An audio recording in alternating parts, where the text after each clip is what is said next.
Now, on 105.9 FM and streaming worldwide on the WMAL app. O'Connor and Company.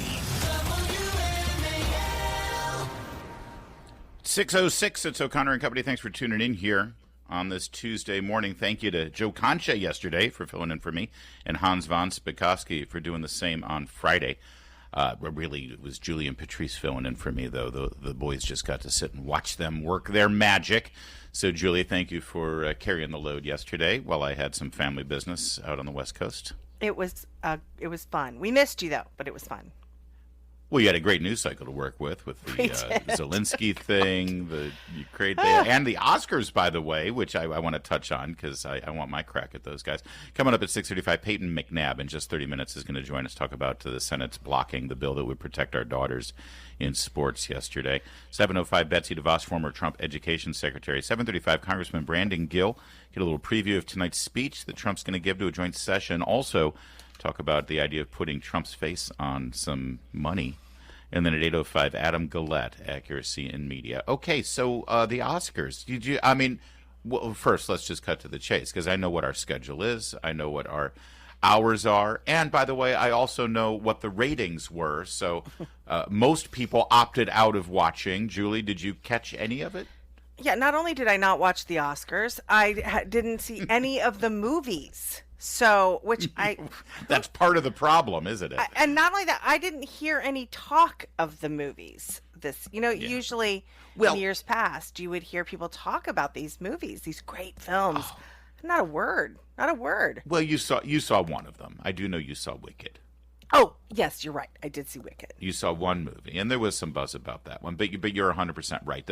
The original sin of the Oscars program right now, and I'll cut to the chase, 18 million viewers. That's a 7% drop from last year, and last year was a precipitous drop as well. People aren't going to the movies. A part of that is Hollywood's fault. Part of it is the pandemic's fault.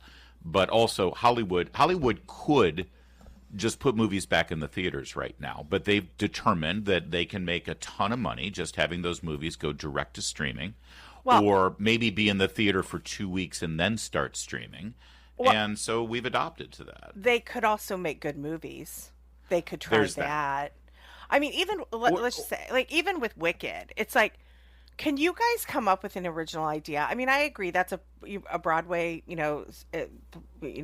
musical, and those are often adapted for the screen, but they never come up with. I feel like there's so many, they remake things. Or they make weird movies that are not in any way enjoyable. Why would I spend money to sit in a theater to be made to feel bad? Right. Right. Yeah. No, you're right. They hate their audience.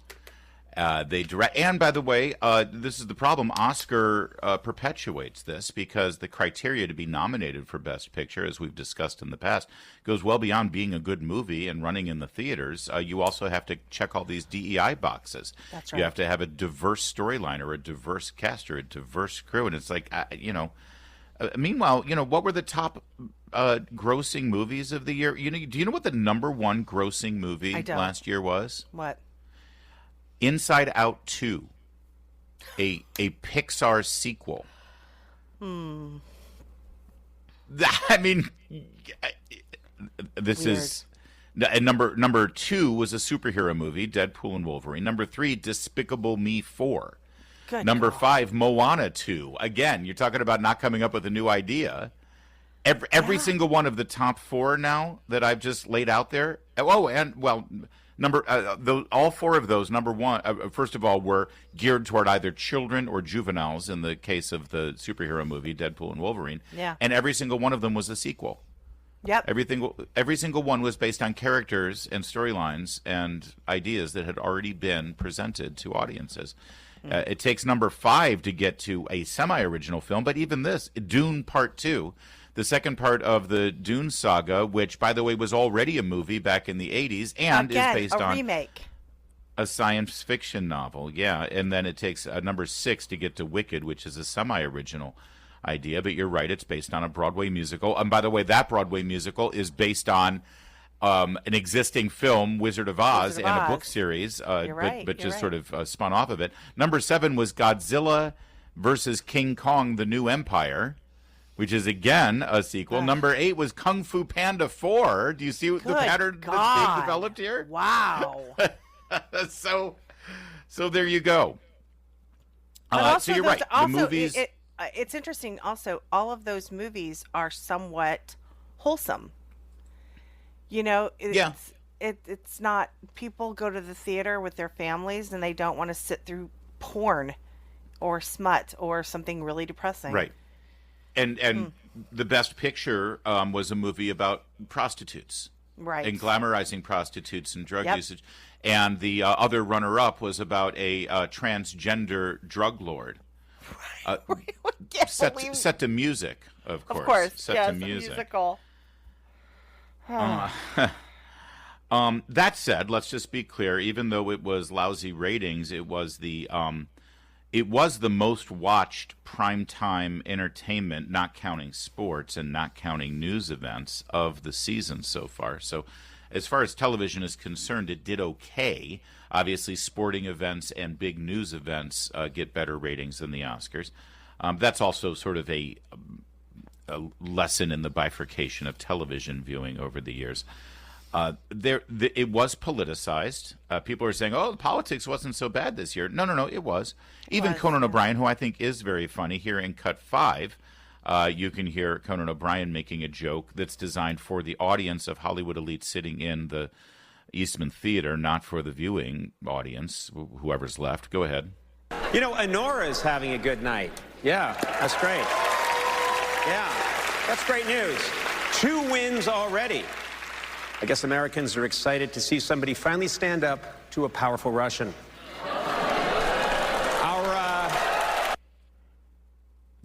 Which, of course, is a commentary on Trump. Well, yes, well, you should, because guess what? I mean, if first of all, I reject the premise that we have a president who is not standing up to a powerful Russian. Right.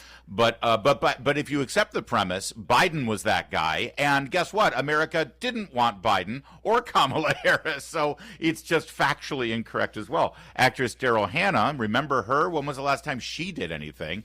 Right. She came out onto the stage and immediately went right to the Ukraine war, Cut 6. Slava Ukraine. Oh, The world's... Slava Ukraine. There you go. Yeah, we like you better as a fish. Be quiet. Yeah. Yes. The filmmakers for the documentary No Other Land, which has to do with the Israeli-Palestinian conflict, as it were, Cut 7. Take a listen. We made this film, Palestinians and Israelis, because together our voices are stronger. We see each other. The atrocious destruction of Gaza and its people, which must end. The Israeli hostages brutally taken. You know what? One of the members of the crew on No Other Land was killed on October 7th, and they didn't mention him during that speech. Right. Yeah. Of course not, because that would be divisive. I don't want you to think that the entire thing was just direct. There were a couple of shining moments, and Don't most be positive. Impressively, this speech from the Best Supporting Actor, it was at the very beginning, so it was downhill from there. This Kieran was sweet. Culkin, child yes, actor. this was sweet. Okay, fine. Cut 9. Take a listen. After the show, we're walking through a parking lot. She's holding the Emmy. We're trying to find our car. Emily, you were there, so you're a witness. And she goes, "Oh, God, I did say that. I guess I owe you a 3rd kid." And I turned to her and I said, "Really, I want 4. And she turned to me. I swear to God this happened. It was just over a year ago. She said, "I will give you 4 when you win an Oscar." I held my hand out. She shook it. And I have not brought it up once until just now. You remember that, hon? It's so, it's so rare to hear "yay for babies" Yes. in any Hollywood setting. So that was sweet. Okay, Well, you found the one nice moment. What appears to be a long-lasting heterosexual marriage, stable marriage in Hollywood, by the way, as well. Right. He went on to say, and so Jazz, his wife's name is Jazz, he said, "Ye of little faith, here I am." And he said, "Let's get started on babies 3 and 4." And it was a very sweet moment. And yes, and it's so funny that everyone said, "Oh, that's a conservative speech." Yes, being happily married and making lots of kids is conservative apparently now. and we'll see how that affects his Hollywood. He won't get career. another role. By the way, it's nice to see a child actor not strung out on drugs and point. ODing and turning to nudity and prostitution as well. Right. So good for Kieran Culkin. That would be the brother of Donald Trump's co-star in Home Alone 2. That's right. Macaulay That's right. Culkin. It's 6:17. Let's get straight to Jamie Whitten. WMAL, making sense of the news. Quick, Julie, who's on the $100 bill? I hate it when you do that. Come on. I don't know. Oh, for crying out. It's Benjamin Franklin. It's the one non-president. I'm sorry I don't see $100 bills laying around my house like you, Larry. You're probably looking at them right now. Yes. I'm sitting on a bed of them right now, actually. I mean, the highest denomination is like a $5. If I find a $5 bill in my purse, I'm thrilled. So Benjamin Franklin is your non-president sitting on the $100 bill, and there is a movement in Congress, specifically Congressman Brandon Gill, who has now introduced the Golden Age Act. This is the Golden Age, what we're living through right now. I forgot if you mentioned that or not. And in the Golden Age Act suggests, demands, mandates that Benjamin Franklin's face be removed from the $100 bill and be replaced with you-know-who, President MAGA. What did Benjamin Franklin ever do to Representative Gill? I'm sure he, well, Come I don't know. on. I don't think it's a commentary on him as much as he's trying to. Well, so there is obviously pushback on that. It's like, no, we like our we like our Benjamins, right? What are we going to call it? A Trump? A Donnie? Right? No, we like our Benjamins. Let's leave our Benjamins the way they are. Instead, here's the other move, and this is actually a bill introduced by our guest coming up at 7:35, Brandon Gill. There's also a move that says, all right, Joe Wilson is the one who's introduced this one, congressman from South Carolina. He says, no, leave the Benjamins alone. Let's create a new bill, a $250 bill, and we'll put Trump's face on that. That's better.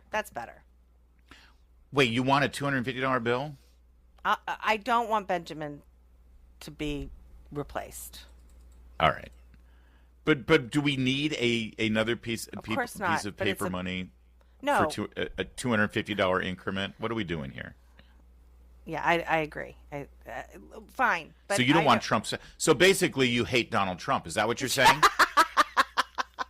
Are you a never Trumper? No. Is that what's happening here? That's it. Yes. I'm going to go work If for you the don't Lord. want Trump's face on any piece of paper money, you might as well have joined the FBI raiding Mar-a-Lago, for God's sake, Julie Gunlock.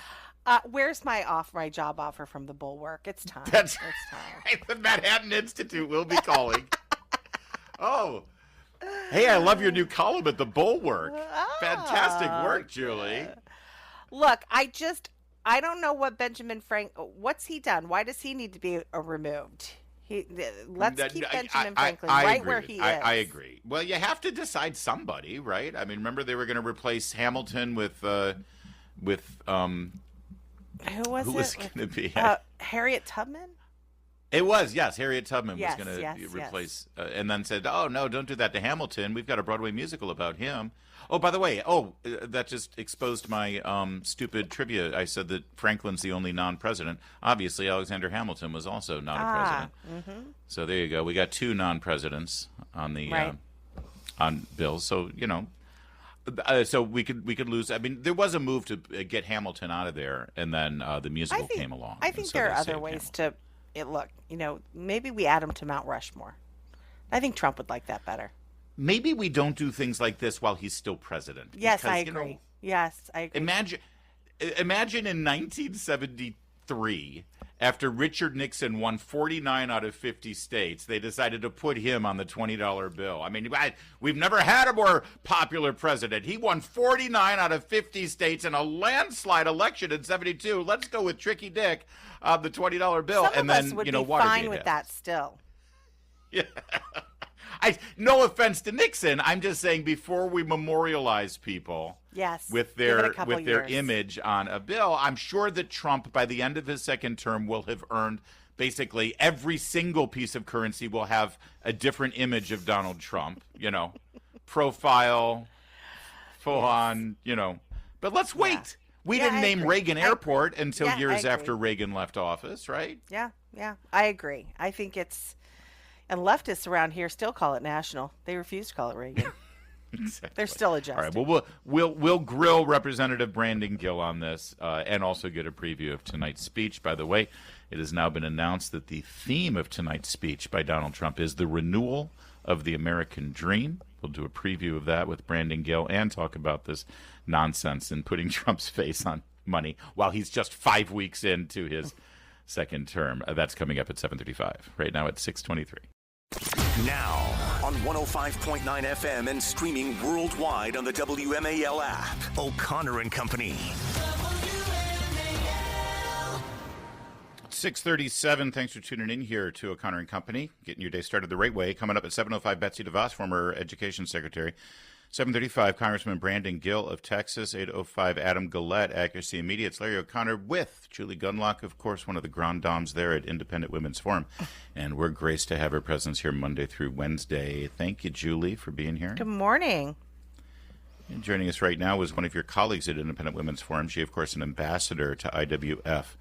She's Payton Mcnabb. I'm guessing Payton Mcnabb would really rather just be enjoying her college years right now and not having to do media appearances and getting involved in politics. But Payton, you were sort of thrust into this role, and you've stepped up and you've embraced it, and you're a champion now to protect women and girls in sports, specifically because, if I can remind everybody, you were injured permanently, suffering a brain injury because a male transgender identifying athlete in high school spiked a volleyball over the girls' height nets, by the way. Those are lower nets, so it makes it even easier for a male player, my son's a volleyball player, to get that trajectory and that height so that the ball can have its incredibly ferocious velocity coming right at your head. I'm sorry for making you relive this, Payton, because it must have been so terrifying. And now here you are joining us, and I appreciate it this morning because yesterday, Democrats in the Senate had an opportunity to do the right thing and keep this from happening to the next Payton Mcnabb. And they didn't. They didn't step up. And now girls continue to be in danger. Thank you for being here.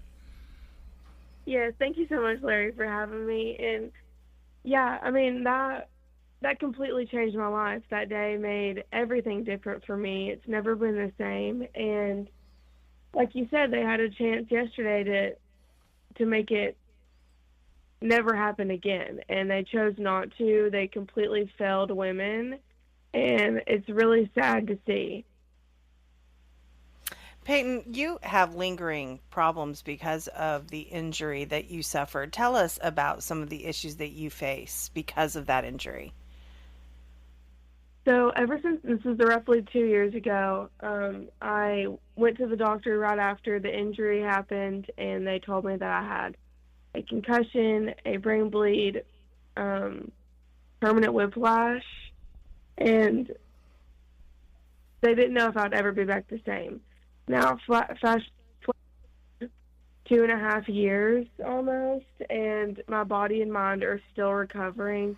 I had to deal with partial paralysis, vision impairment, cognitive issues. I needed to get extra help in school, and the headaches, and there's just so much that goes into it. And of course, I have healed a lot ever since then, but I definitely am not 100% back, and the doctors don't know if I ever will be.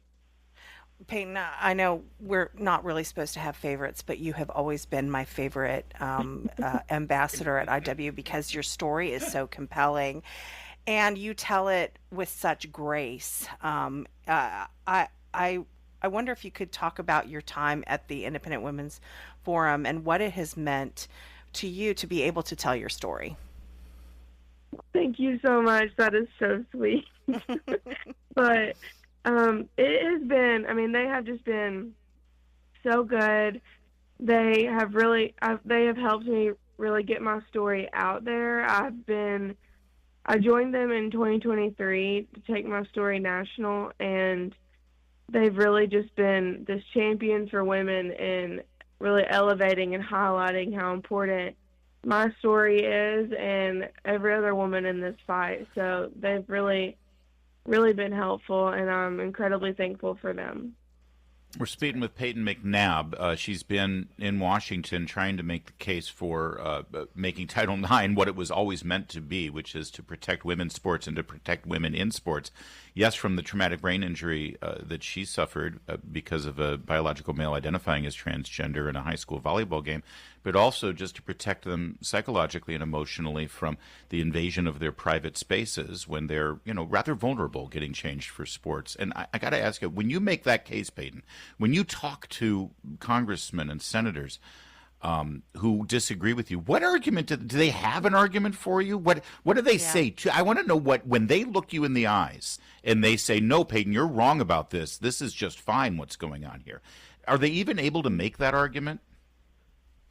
It's hard for me to hear them even say things like that. I mean, myself, when I go and speak in front of different, elected people like this, adults in the room who are elected to protect the kids and everyone in their state and so on.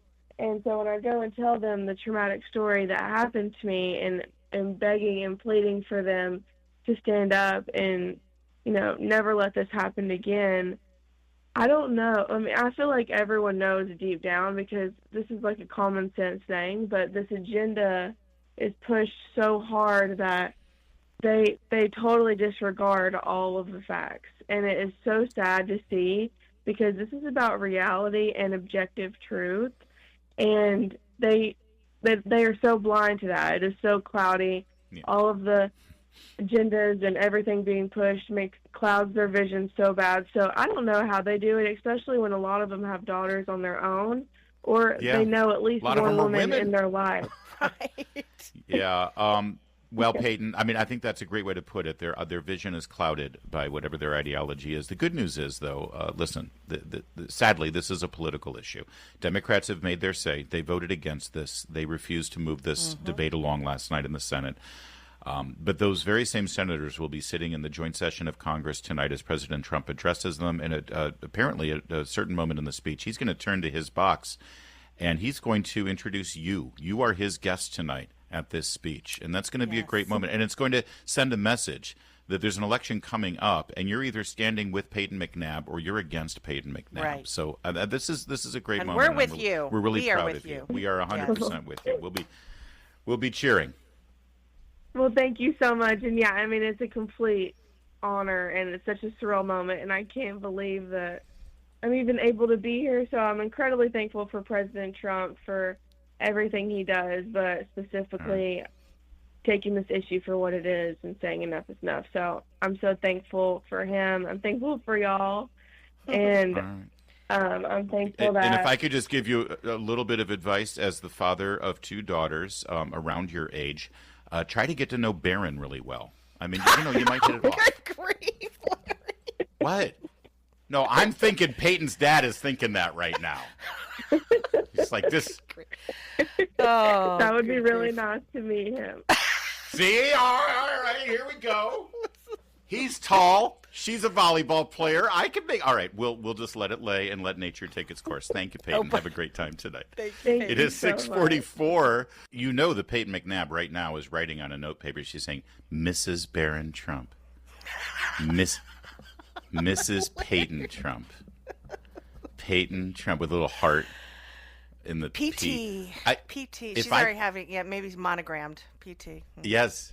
If I can pull this off, I'm going to be such a hero. This is I demand an invitation. Honestly, I don't know that Barron could do better. She is the sweetest. We met her on the bus tour. We loved her. They're the same wonderful. age. Yes. She's athletic. She's sweet. Gorgeous. She's from the South. She's conservative. Yes. Her dad owes me big time. I bet. He will never pay for a round of golf again the rest of his life. He won't have to pay for the wedding. He won't have to pay for the wedding. It'll all be at Mar-a-Lago. Exactly. Well, no. He'll have a meeting with Melania and he'll say, listen, we're the father of the bride. We'll pay for the wedding. So here's our plan. We got the old spaghetti factory lined up down here. And Melania will say, this is very sweet, but we already have some plans for the wedding. Perhaps we can assist in the budget process. Okay, she's not Dracula. You always sound like Dracula. That's the best I can do. My God, it's terrible. I know. I always end up making her sound like one of, Dracula's victims, perhaps, but yes.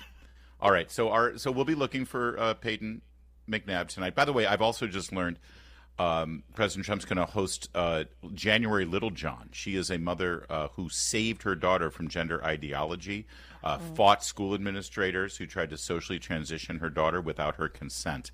That's also been announced. So but it's going to be lit up there in the balcony. And apparently we're going to make a love connection between Payton Mcnabb and Barron Trump. Keep an eye out for that. We'll see how close she's sat toward the first son. You've tortured poor Payton enough. You heard her. She's like, that would be awesome to meet him. I can't wait. She's so, come on. I just raised 2 girls that are basically her age. I know what goes on. This is going to be fantastic. Yeah. And they'll all have Uncle Larry to thank. I think the first kid should be named after me. We'll cross that bridge when we come to it. You're going to keep going on this, aren't you? It is 6:52.